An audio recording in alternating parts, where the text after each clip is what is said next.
Lo que hemos hecho o lo que hemos estado haciendo por el verano, y ustedes estuvieron aquí desde el principio del verano, es que si ustedes recuerdan, usamos diferentes domingos para comisionar, para orar, consagrar y mandar a diferentes familias, individuos, personas, matrimonios, a diferentes naciones alrededor del mundo. Entonces, mi hermano Saúl está aquí porque él fue uno de los que comisionamos en el mes de mayo.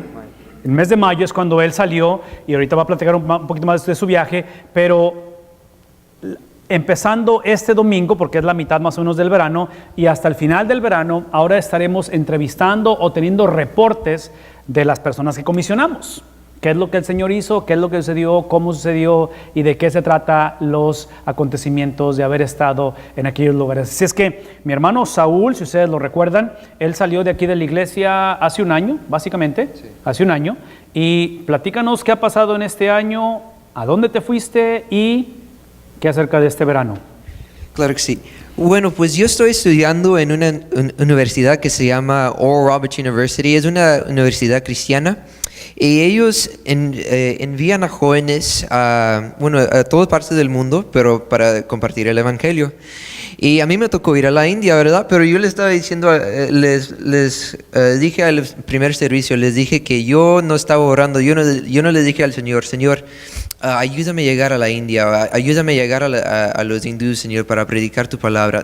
Nunca le dije algo así, sino yo solamente dije, quiero tomar un paso en fe, ¿verdad? Dije, ya sé que tu palabra nos dice que debemos de ir a compartir tu evangelio y a ser discípulos de todas naciones, ¿verdad?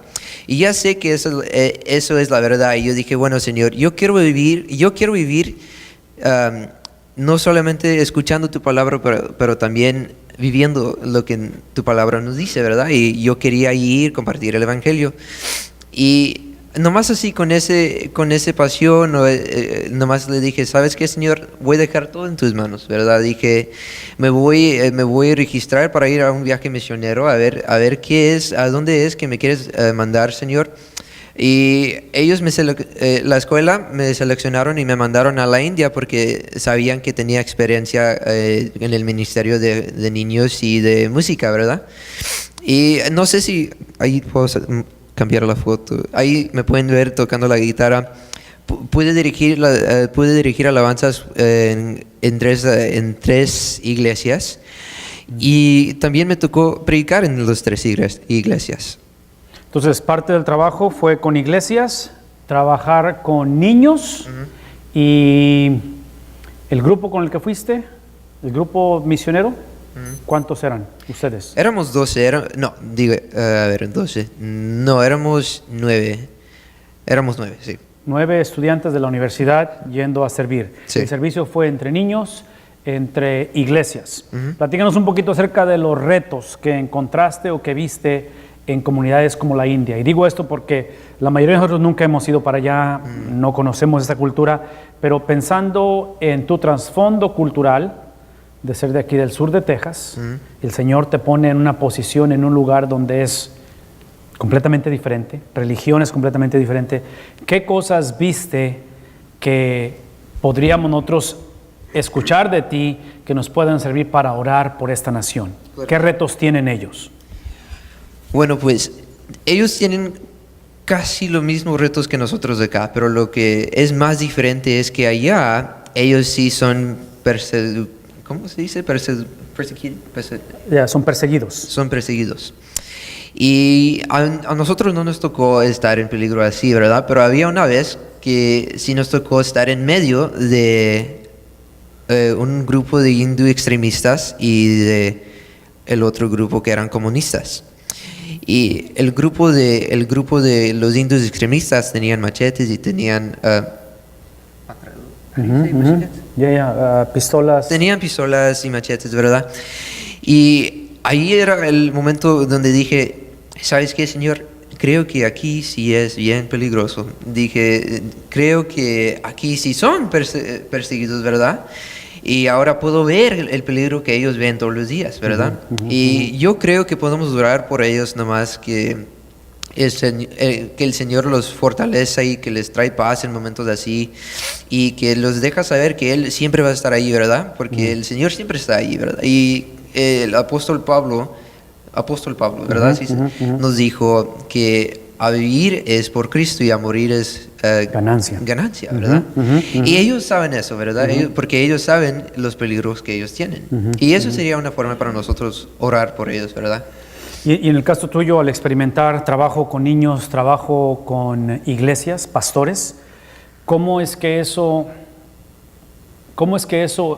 el Señor usa esas experiencias para hablar a tu vida? ¿De qué manera esto ha impactado tu vida? En otras palabras, ahora que regresas, ahora que Dios mediante regresas a la escuela, la vida continúa, el trabajo continúa, ¿qué hay en ti diferente por la experiencia de haber ido a servir un mes, fue, ¿verdad? Un poquito más de un mes en la India. Bueno, pues como les dije al principio, les dije que quise tomar un paso en fe, ¿verdad? Y no sentí nada, no escuché la voz de Dios así clarito, ¿verdad? Como estamos hablando nosotros. No sentí que el Señor me empujó para ir a la India. Yo solamente quería hacer su voluntad, ¿verdad? Y ya sé que la voluntad del Señor en mi vida no es limitada a una posición o en un lugar, ¿verdad? Sino donde yo vaya, el Señor puede ser su voluntad, ¿verdad? Porque yo estoy dispuesto, yo quiero hacer su voluntad, le quiero traer gloria, le quiero dejar saber que yo sí lo amo, ¿verdad? Y con eso les quiero decir que yo aprendí que es bueno tomar esos pasos en fe, ¿verdad? Es bueno saber que el Señor va a honrar tus pasos si es para su gloria. Y yo solamente le dije al Señor, ¿sabes qué, Señor? Tú sabes mi corazón, tú sabes mis pensamientos, tú sabes que yo no quiero regresar con fotos así, bien con los niños, ¿verdad? Bien, en inglés se diría bien cute, ¿verdad? No quiero regresar con fotos así, no quiero regresar para que alguien me dice, bueno, qué bueno que fuiste para compartir el Evangelio, ¿verdad? No, sino, Señor, yo no lo hago para que la gente me dicen esas cosas, ¿verdad? Sino yo solamente lo quiero hacer para dejártelo saber que te amo. Y yo quiero vivir a los, how do you say that? To the standards of His word. Sí, simplemente obedecer lo que Él dice en su palabra. Solamente quiero obedecer de tu palabra, ¿verdad?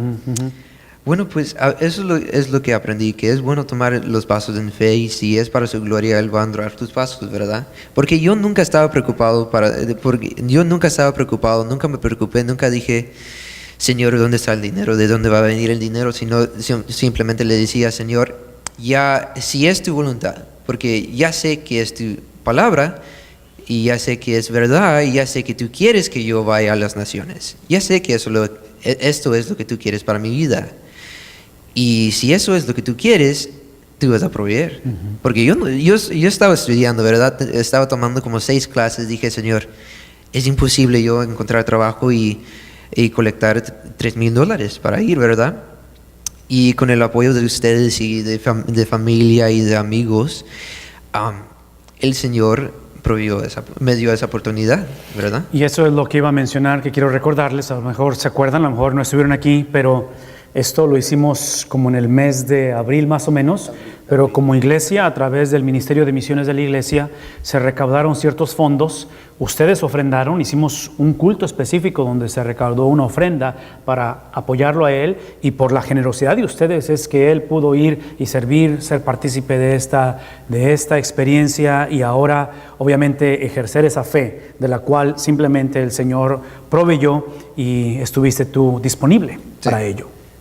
Entonces, obviamente eso es lo que queremos compartir y queremos saber esto. Lo que queremos hacer, hermanos, antes de que Saúl termine de estar aquí con nosotros esta mañana, quiero invitarles a que inclinen su rostro, a que oren conmigo, oremos por Saúl, porque obviamente regresa a sus estudios otra vez, esto continúa, lo que el Señor lo lleve a hacer y especialmente por la nación de la India. ¿Podemos orar en esta mañana? Permítanme orar. Padre de infinita misericordia, gracias por la celebración de tu presencia. Gracias, Padre, por tu fidelidad y especialmente porque esa fidelidad se manifiesta en ver a mi hermano de regreso en casa, con su familia, con sus padres. Y gracias, Padre, porque las promesas de tu palabra en protección y cuidado fueron una realidad.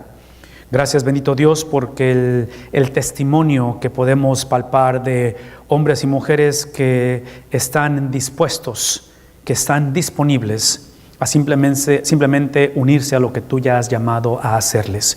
Gracias una vez más por el privilegio que nos das de ser parte de ello, porque como iglesia, Él es parte de nosotros, es parte de la familia, y agradecemos y estamos especialmente agradecidos por lo que estás por hacer en su vida. Bendícele, Señor, síguele usando, y gracias por la bendición de que Él ha invertido sus talentos en el reino de tu gloria. Oramos todo esto, suplicando, Padre, tu bendición sobre esta nación, tu bendición sobre estos pueblos, sobre estas generaciones, en aquellas partes del mundo, en el nombre de Jesús.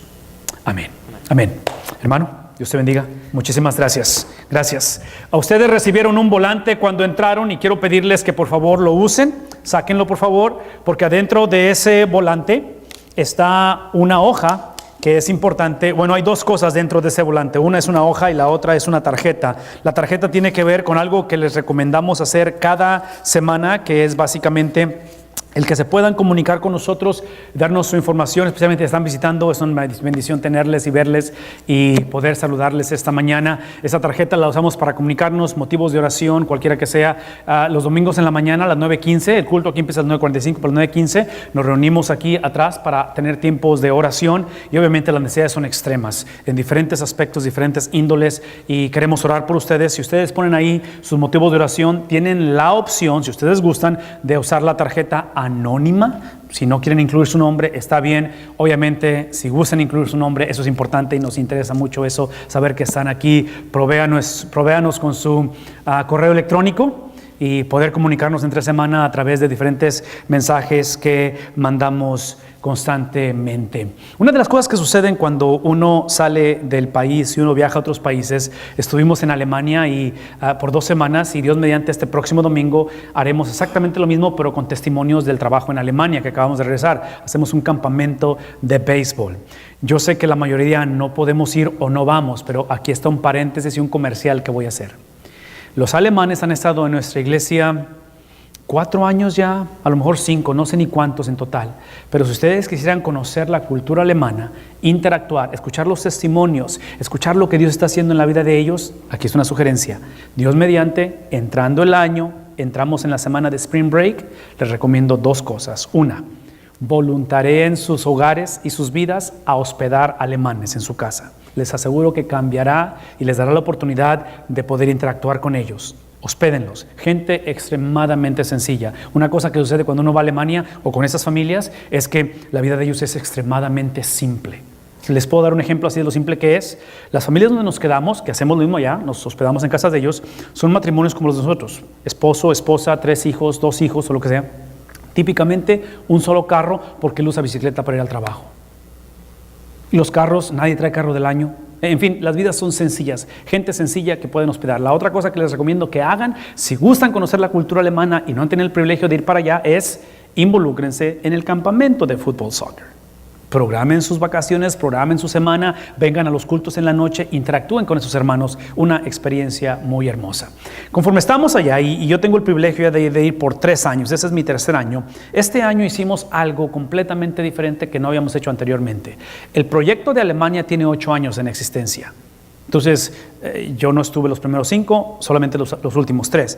Pero al ir para allá, implementamos algo que me hizo pensar en la realidad de nuestras vidas. Y menciono esto porque si ustedes recuerdan, y ustedes se regresan en el calendario, en las últimas 2 semanas que estuvimos allá, hubo por lo menos 2 eventos mundiales, y digo mundiales porque fueron en otros países, y varios eventos que le podríamos decir domésticos o locales.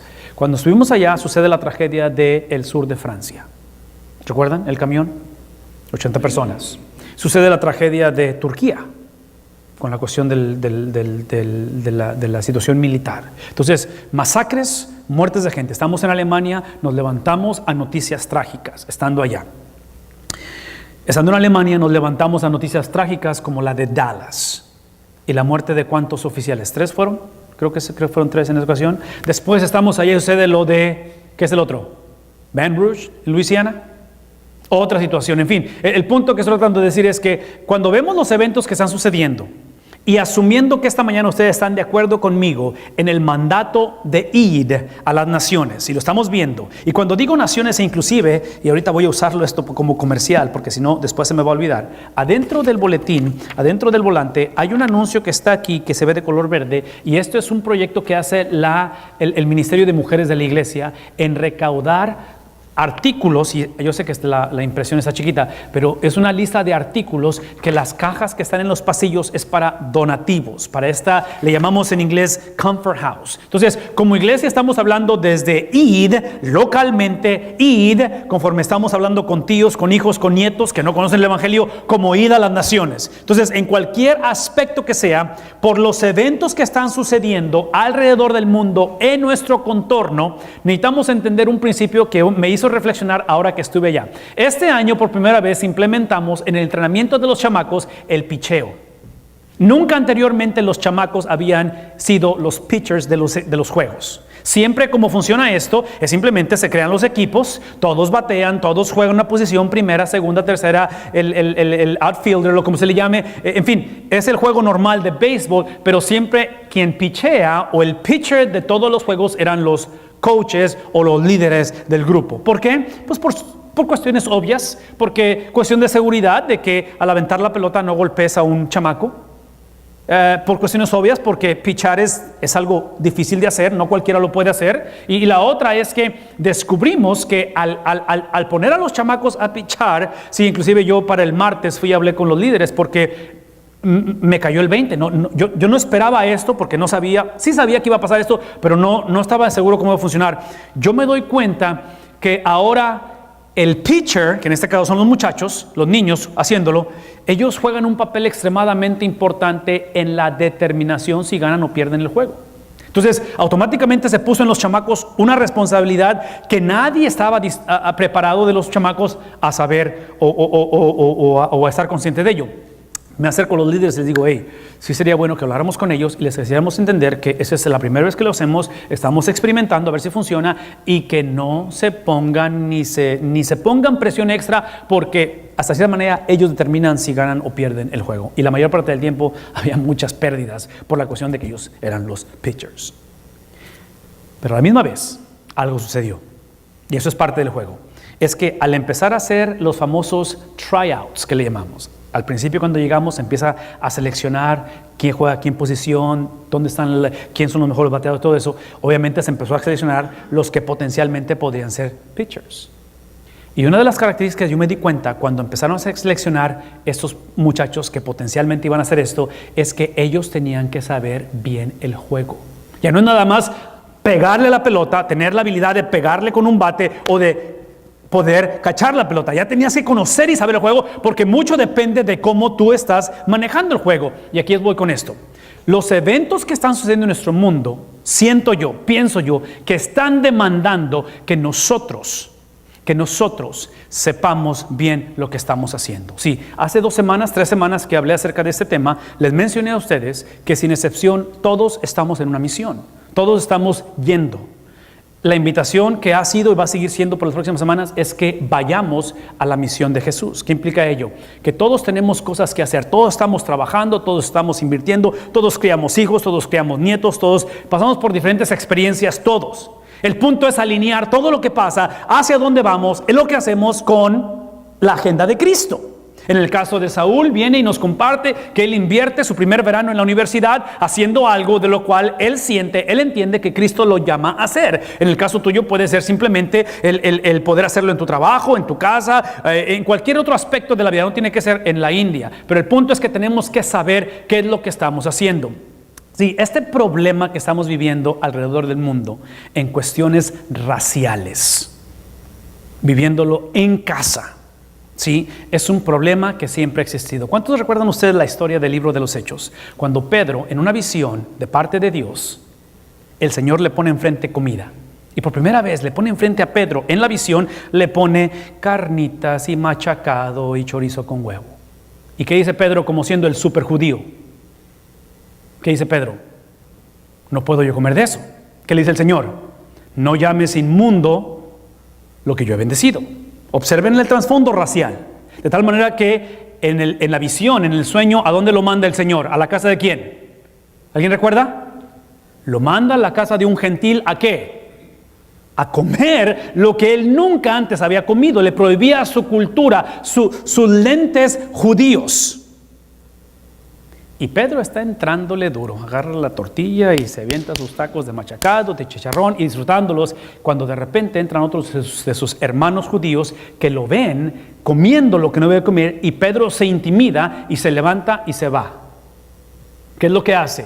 Pedro permite que su tradición, su cultura, su trasfondo, su grupo, su preferencia étnica se anteponga al Evangelio. De tal manera que el libro de Gálatas, Pablo va a retarlo a Pedro y decir: lo que estás haciendo, esa es la confrontación de Pablo con Pedro, lo que estás haciendo es una vergüenza para el Evangelio. Entonces, quiero que escuchen esto de mí. Cuando ven lo que está pasando en nuestra nación y ven lo que está pasando en el mundo entero, la raíz del problema es que hombres y mujeres, cristianos y no cristianos, tristemente, estamos anteponiendo nuestras preferencias personales, nuestro trasfondo étnico, nuestra cultura, nuestra nacionalidad, nuestro color de piel, y lo anteponemos ¿a qué cosa? Al Evangelio. Hablar del impacto del Evangelio en las naciones, tenemos que hacer como estos chamacos, tenemos que saber bien el juego, y el juego inicia no necesariamente perdiendo o disminuyendo o ignorando nuestra identidad. El problema no es que seamos hispanos, o seamos anglos, o seamos afroamericanos. El problema no es que seamos de Haití o que seamos de Afganistán. ¿Cuál es el problema? El problema es que tomamos nuestras credenciales étnicas, preferencias personales, trasfondo cultural, cómo me educó mi mamá, de qué iglesia vengo, qué es lo que me dijeron, qué pasó en mi matrimonio previo, y eso lo anteponemos al Evangelio. Ese es el problema. Y a raíz de ello, el apóstol Pablo, en la primera carta a los Corintios, capítulo 15, tiene una Biblia, no lo pusimos en la pantalla porque es a propósito. Si no traen Biblia, hay Biblias enfrente de ustedes. Quiero que lean conmigo versículo número 1, primera de Corintios 15:1. Vean cómo Pablo tiene que aclarar esto, porque es un problema en la iglesia el anteponer cultura antes que el Evangelio. Ahora, hermanos, capítulo 15, primera de Corintios, versículo 1. Quiero recordarles el Evangelio que les prediqué, el mismo que recibieron y en el cual se mantienen firmes. Al parecer tienen que recordarles, porque ¿qué? Si tienen que recordar algo, ¿cuál es la implicación? Porque ya lo ¿qué? Ya lo olvidaron o lo están olvidando. ¿Sí? Ya lo están olvidando. Y es parte del problema que tenemos en las cuestiones raciales hoy en día. Nos hemos olvidado de qué se trata esto. Versículo 2. Dice: mediante este evangelio, ¿qué es lo que ha pasado? Son salvos. ¿Qué significa ello? Significa que si se aferran a la palabra que les prediqué, si no se aferran a la palabra que les prediqué, ese es el versículo 2, dice: habrán creído en vano. Versículo 3, porque ante todos, dice él, ante todo les transmití a ustedes lo que yo mismo recibí. Y si acaso se les ha olvidado qué es lo que recibí y qué es lo que les transmití, aquí está. Dice que Cristo murió por nuestros pecados según las Escrituras. Versículo 4, que Cristo fue sepultado, que Cristo resucitó al tercer día según las Escrituras. Y versículo 5, y que Cristo se apareció, aquí va la lista, escuchen esto. Cristo se apareció ¿a quién? A Cefas. Cristo se apareció luego ¿a quién? A los 12. Versículo 6. Después Cristo se apareció a más de 500 hermanos. Si les gusta subrayar su Biblia, subrayen esa palabra, 500 hermanos, porque ahorita vamos a hablar de ello. 500 hermanos a la vez. Cristo se les apareció de tal manera que entre los 500, la mayoría de los cuales viven todavía, aunque algunos han, en inglés usa la palabra fallen asleep, que están durmiendo. Versículo 7. Luego, después de esta lista de que Cristo se aparece, dice: se le apareció a Jacobo y más tarde a todos los apóstoles. Versículo 8. Y por último, ven lo que está diciendo, por último dice Pablo, como a un nacido fuera de tiempo. En inglés usa la palabra abnormal, alguien que nació un poquito fuera de lo natural. Está diciendo él: se me apareció también ¿a quién? ¿Quién está escribiendo? Pablo. Ustedes recordarán que Corintios, como muchas otras cartas del Nuevo Testamento, están escritas como una defensa de su apostolado. Pablo fue constantemente acusado que él no era un apóstol de veras. ¿Por qué? Varias razones. Número 1, porque él se consideraba apóstol ¿a quién? ¿A los qué? Gentiles. Y una vez más, piensen por un momento, el judío está diciendo, el evangelio no es para nadie más que para ¿quién? Para nosotros, porque nosotros somos una raza superior. ¿Sí se dan cuenta de lo que está pasando en el mundo hoy en día? La superioridad de la raza, el racismo, las diferencias raciales, es un problema en la escritura. Y Pablo está diciendo que literalmente es una bofetada al judaísmo. Está diciendo, yo soy apóstol, pero no para ustedes porque ustedes me rechazan a mí. Ustedes se han olvidado del evangelio. Ustedes se han olvidado de que desde un principio, cuando la salvación entra a través de Abraham, en el sentido de que Dios escoge a Abraham, ¿lo escoge para qué? ¿Para escoger a quién? A muchos.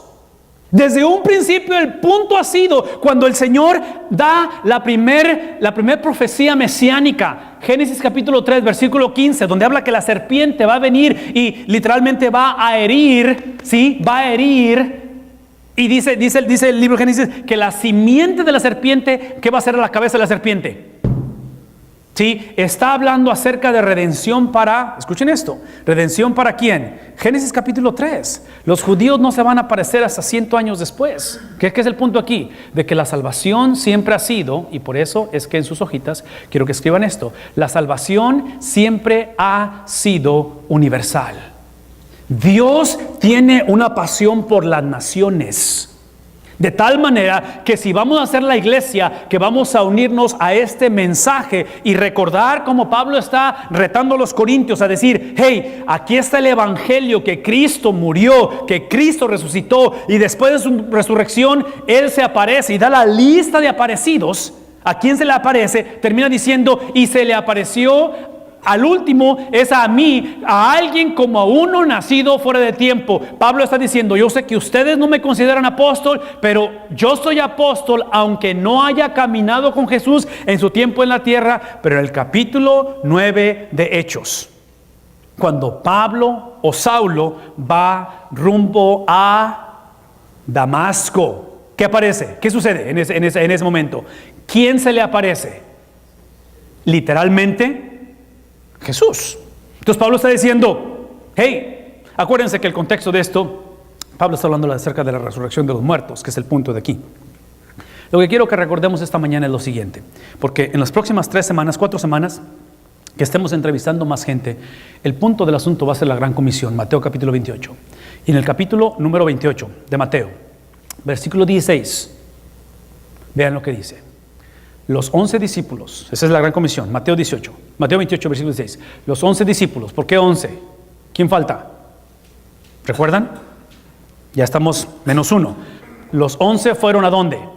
Fueron a Galilea y fueron a una montaña que Jesús, ¿qué cosa? Les había de antemano señalado o dicho. Por favor, escuchen lo que les voy a decir. Ese es el principio de la gran comisión. Vamos a llegar al versículo 18 la próxima semana, pero en este versículo 16 quiero que observen que esta introducción tiene que ver con la aparición física del Cristo resucitado en frente de los discípulos, que en el capítulo 26, capítulo 27 de Mateo, Cristo les anunció y les dijo, voy a tener que morir, voy a tener que resucitar y voy a encontrarme con ustedes una vez más en esta montaña. El punto aquí es este, el punto es que aun cuando ellos obedecieron y aun cuando van a la montaña, no tenían la expectativa de ver a Cristo resucitado. Escuchen lo que estoy diciendo. Uno de los problemas con el ir hoy en día o la expansión del evangelio, especialmente cuando los cristianos, así como Pedro, ponemos nuestros lentes culturales por encima del evangelio, y Pedro despreciaba la comida de los gentiles, ¿verdad? Pedro tenía ese problema cultural, lo tenemos nosotros hoy en día. Sí, cuando nosotros imponemos nuestra cultura sobre el evangelio, véanme tantito, cultura sobre el evangelio, la vida se convierte predecible. Eso implica que yo solamente voy, solamente hablo, solamente digo, solamente perdono, solamente doy cuando la cosa está en un contexto que es conveniente de acuerdo a lo que sé, a lo que viví, a la iglesia que vengo, qué me dijo mi papá, cómo me educó mi abuelita. ¿Sí me explico? En otras palabras, es cuando condicionamos la voluntad de Dios. Es cuando encontramos en una escala mucho más grande esos problemas en Estados Unidos entre blancos y negros. Esta cuestión racial no es simplemente más que hombres y mujeres diciendo mis preferencias personales, mi trasfondo es más importante que lo que Dios dice. Ese es el problema.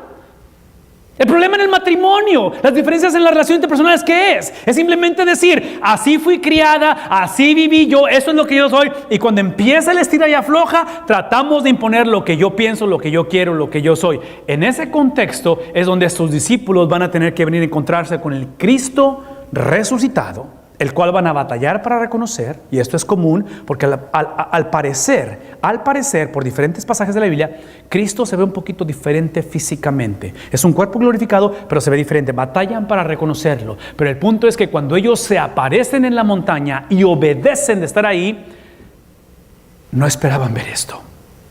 No esperaban ver esto. Ahora, el reto para estos judíos, o para estos hombres y mujeres, y aquí es donde entra Primera de Corintios, es que observen el versículo 17. Ya que fueron a la montaña y se encuentran con el resucitado, observen, sí, por eso es que, y aquí está un paréntesis nada más rapidito, para que cuando hablen con sus hijos o sus hijos hablen con sus amigos, que la gente dice, ay, ¿por qué la Biblia es verdad? ¿Qué te hace pensar que la Biblia es verdad? A lo mejor son puras fábulas, pura mitología. Esa es una de las evidencias que yo creo que la Biblia es verdad. Porque si yo estoy escribiendo un libro, y yo quiero que la gente crea en este libro, es como los medios sociales. En los medios sociales típicamente no ponemos las cosas malas. ¿Qué ponemos? Todos sonriendo, todos comiendo. ¿Sí me explico? Es lo que yo haría en un libro. Observen cómo la Biblia es tan clara que pone lo bueno, lo malo y lo vergonzoso. Porque cuando le vieron, lo adoraron. Pero algunos, ¿qué hicieron? Así como hubo algunos que adoraron, otros también ¿qué? Dudaron. Así como hubo que se postraron literalmente ante el resucitado Cristo, que no lo esperaban ver, se postran ante Él, le adoran, pero hubo unos que simplemente decían, no sé, ¿será? ¿Quién es? Batallaban después de todo lo que Cristo les había anunciado. Y hay muchas evidencias en la Biblia donde en los encuentros con el resucitado la gente duda. Tomás, obviamente, los que van en el camino de Emaús, ¿recuerdan? Que hablaron con él y no sabían ni con quién estaban hablando. No lo reconocían a Jesús. Sí, es lo que ha pasado en nuestro mundo, que cuando nosotros imponemos nuestra cultura, Cristo se convierte irreconocible. Cristo se convierte irreconocible. Sí, lo que quiero que pensemos en esta mañana, porque necesitamos concluir nuestro culto, y aquí es donde quiero ser honesto con ustedes, transparente en ese sentido, de que parte de esta duda que literalmente rige en nuestra cultura. Cuando hablo de duda, si se pone a pensar, dudar es temer, a cierta manera, es algo que la iglesia, de cierta manera, ha promovido. Y voy a poner la culpa en la iglesia o responsabilidad en la iglesia, porque voy a decir una vez más, la iglesia por mucho tiempo ha creado un sistema donde la cultura o las preferencias se interponen al evangelio. Estuvimos en la ciudad de París como familia y visitamos esta catedral de Notre Dame, que es una de las más conocidas, historia increíble. Y este es el epicentro de París, este es el lugar donde Napoleón fue coronado y fue puesto como el líder global en aquel tiempo. Y en la experiencia de estar en esta catedral, que fue fundada en 1108, o casi 1000 años tiene de existencia esta catedral. Al estar ahí, yo no pude evitar, al estar sentado ahí y pensar, es un sentir que te sobretoma nada más de ver este edificio.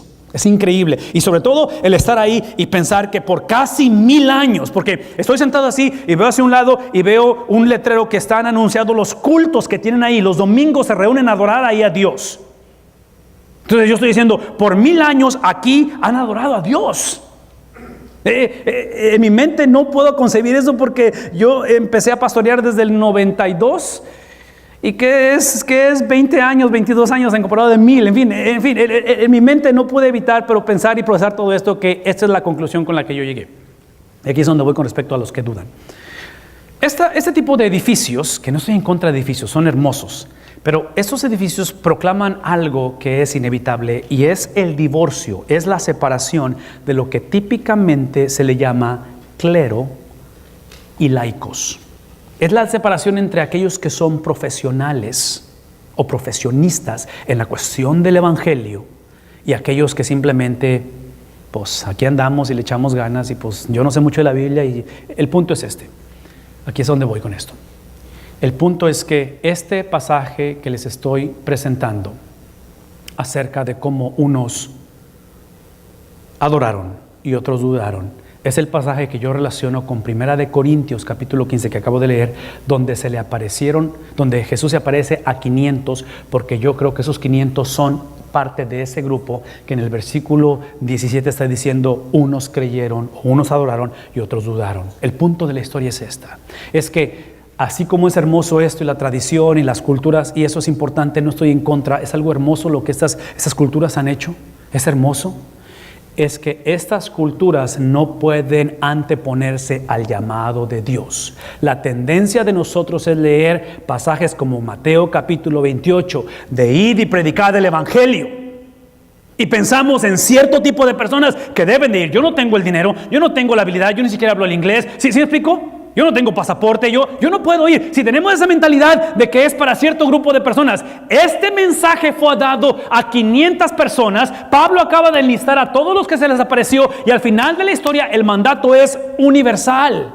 Es dado para todos. Y a lo mejor el mandato no incluye que vayamos a la India, que vayamos a Afganistán, que vayamos a Alemania, pero simplemente entendamos que el peso del mensaje es que literalmente en este contexto de obediencia entendamos qué es lo que va a disipar el temor. Vivimos en una cultura donde todo nos da miedo. Y porque no tenemos dinero, porque no tenemos la salud, porque no tenemos un montón de cosas, pensamos que eso de ir es para otras personas. Y eso es lo que está creando en nuestra cultura hoy en día una mentalidad de que como yo, este es mi perfil, esta es mi situación, esta es mi condición, eso es lo que yo soy, yo no puedo hacer esto. Esto que está diciendo Dios de que ir y hacer y bla bla bla, bla, eso sí, yo soy del parte de los que dudaron, no de los que adoraron, porque mi situación, sí, yo nunca voy a poder hacer eso.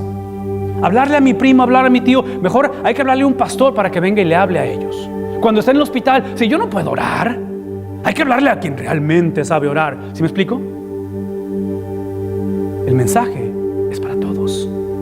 El mensaje de Dios es aquel que está hecho de tal manera que antes que sintamos la responsabilidad de ir a las naciones, entendamos que el id, que es mandato, tiene que sobreponerse a mi cultura, a mis preferencias. Saúl habló acerca de un paso de fe. Saúl habló acerca de llegar a la India y literalmente no saber exactamente cómo va a funcionar esto. Es id. Sí, una de las partes que se ha convertido en mi opinión personal, porque lo hemos hecho por 2 años ya, este fue el segundo año, el año pasado fue la primera vez, es que el sábado del campamento de béisbol allá en Alemania, el sábado se juegan los torneos y los campeonatos. Ahí se acaba todo, alguien se corona como campeón. Entonces, por 2 años lo que hemos hecho ya es que cuando llegan los 2 equipos a la final para enfrentarse al campeonato, hacemos una ceremonia en la cual no se alcanzan a ver la foto, pero ahí en la parte de atrás están las banderas de Alemania porque es el país anfitrión y de Estados Unidos porque pues somos un montón de acá, de este lado. No que la competencia es entre alemanes y estadounidenses, pero el punto es de que se tocan ambos himnos nacionales. Y es un momento especial, escuchen lo que voy a decir, es un momento especial porque nosotros, los que vivimos en esta parte del mundo y en un país como Estados Unidos, constantemente enfatizamos el patriotismo. ¿Sí o no? Nos gusta ser patriotas, estamos orgullosos del patriotismo. Hollywood hace millones de dólares con películas que muestran un sistema militar, que somos la potencia mundial. En fin, es interesante porque nos sentamos a cenar ese sábado en la tarde con nuestra familia anfitriona, alemanes. Y parte de la conversación que yo me lo temía que iban a hacer esto y no hay nada que yo pueda hacer. Pero los alemanes, y dijo él, por nuestro pasado, ¿saben de qué estoy hablando, verdad? El pasado de esa cultura. Dice, nosotros no sentimos ese patriotismo que ustedes sienten cuando el himno nacional se toca. Nosotros no lo tocamos en ninguna parte.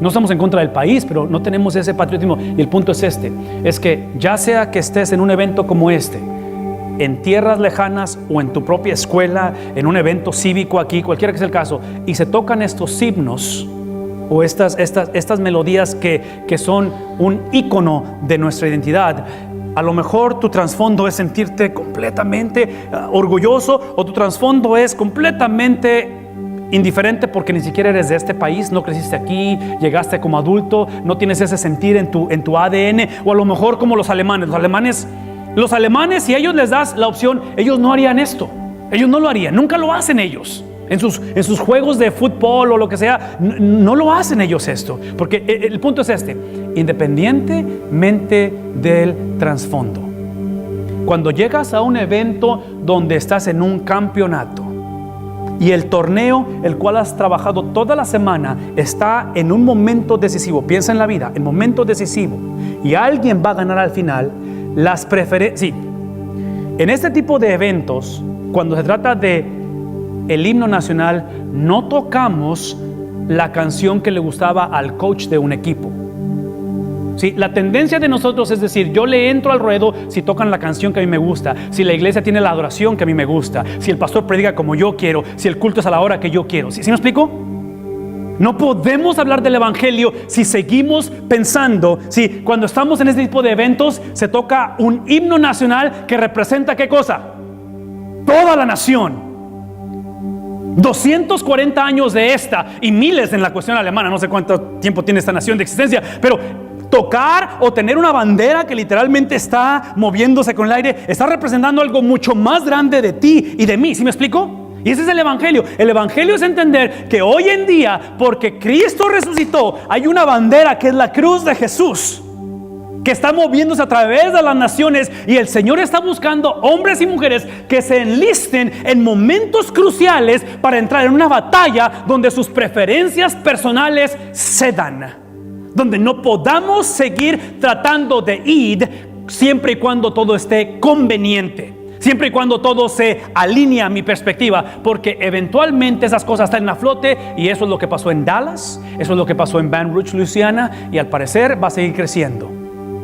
Porque gente está diciendo, mis preferencias, mi color de piel, mi idiosincrasia, mis sentimientos, lo que me hicieron es más importante que el estandarte de Jesucristo.